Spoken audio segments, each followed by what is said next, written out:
one of the sole purposes of your subconscious is to keep you safe. It's just like, I'm not going to let the conscious mind decide what's good and bad, because I listen to you talking to yourself sometimes, and you can be quite the idiot at times. So I'm going to have overall control, and we are going to, the subconscious is going to decide how the body reacts in certain situations. And very powerful. And I think that this is what people don't realize. It's like, oh, I want it. I want this. This is something I want. This is something I'm going to embrace. Your subconscious doesn't give a shit. Your subconscious is like, no, we have a ton of things we need to put in place first, so that that deep state inside your consciousness is, we're ready for this. We're comfortable with this. We're safe. We're going to do a good job. Or not so much we're going to do a good job. I trust you. We trust ourselves to overcome any problems that may come our way. We're competent. Because if you don't feel that in your consciousness, it's not going to happen. Absolutely. And what I was going to say is, not only do we know the subconscious has, if you like, a direct messaging system to everything physiologically and psychologically, so can potentially slow down processes. I mean, my goodness, we see it in birth as well. But generally in therapy, we talk about the definition of trauma. You mentioned trauma earlier. Yeah. The definition of trauma being the gap between our perceived threat and our perceived ability to cope.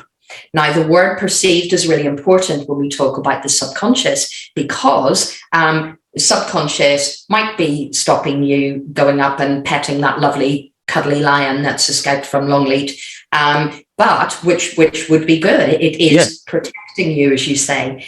But what happens if you're in the middle of a Tesco's or Waitrose and you have a panic attack? That is that your subconscious perceived threat, if I just show with my hands, and that perceived ability to cope is way down here. And so there may not be actual threat, but the stuff that happens in the middle causes a reaction from the subconscious that is powerful, but is not protective, is actually quite obstructive, and against, and often incongruent with what we want and what we need. Well, I mean, because that's something I've actually written about in blogs, that I've talked about in my videos, and I talk about when I'm doing therapy with my own clients, is we actually have this incredible primitive operating system. And the example I give to people, if you look at an iPhone, I think it's like had about 10 different upgrades on its operating system, right? Microsoft, if you look at Microsoft Word, from where it started to where we are now, right? And like, we were talking, I've got a new laptop now and it's all upgraded. Everything's upgraded. But the operating system that we were born with 2 million years ago has not been upgraded once. And its only design is to keep you alive. And people misunderstand. Its job isn't to make you feel safe. Its job is to recognize danger. And it recognizes danger and makes you flee, because its only purpose is survival, to keep you alive. Now, the subconscious, it's not the most articulate way of putting it, but it doesn't actually care if you feel scared or not.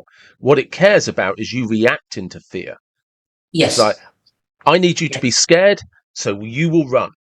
And in this modern life we have, with stress of work, stress of bills, stress of road rage, waiting for public transport, all of these things, they build up and build up and build up.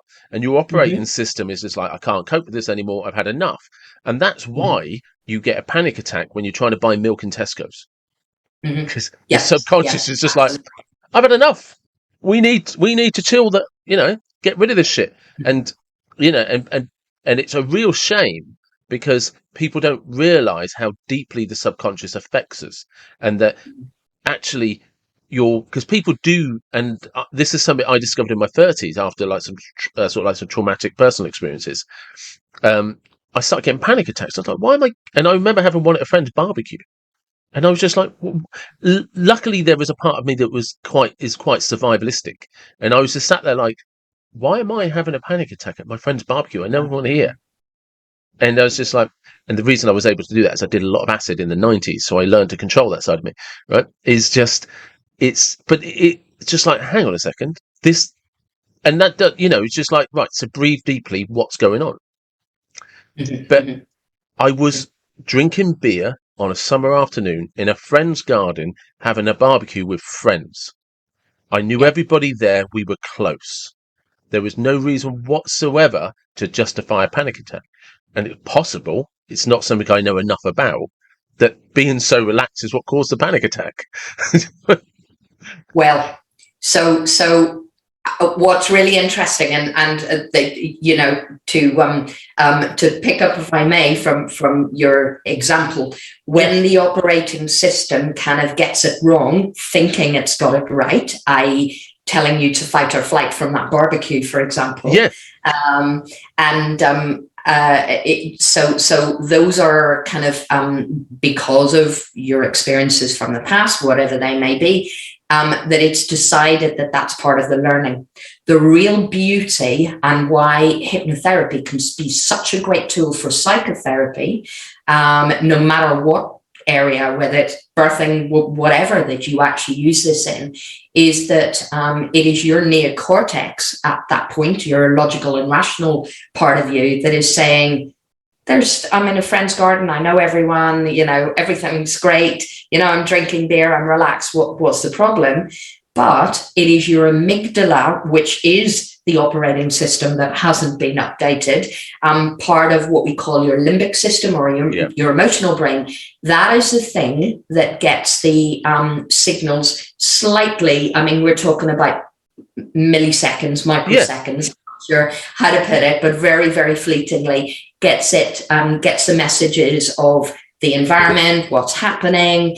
It gets all of the sensory experience slightly ahead of time. And so if your amygdala, whatever it's linking it to, rightly or wrongly, decides that you need to feel panicked at that time, then your neocortex is going, what are you doing? Why are you reacting like that?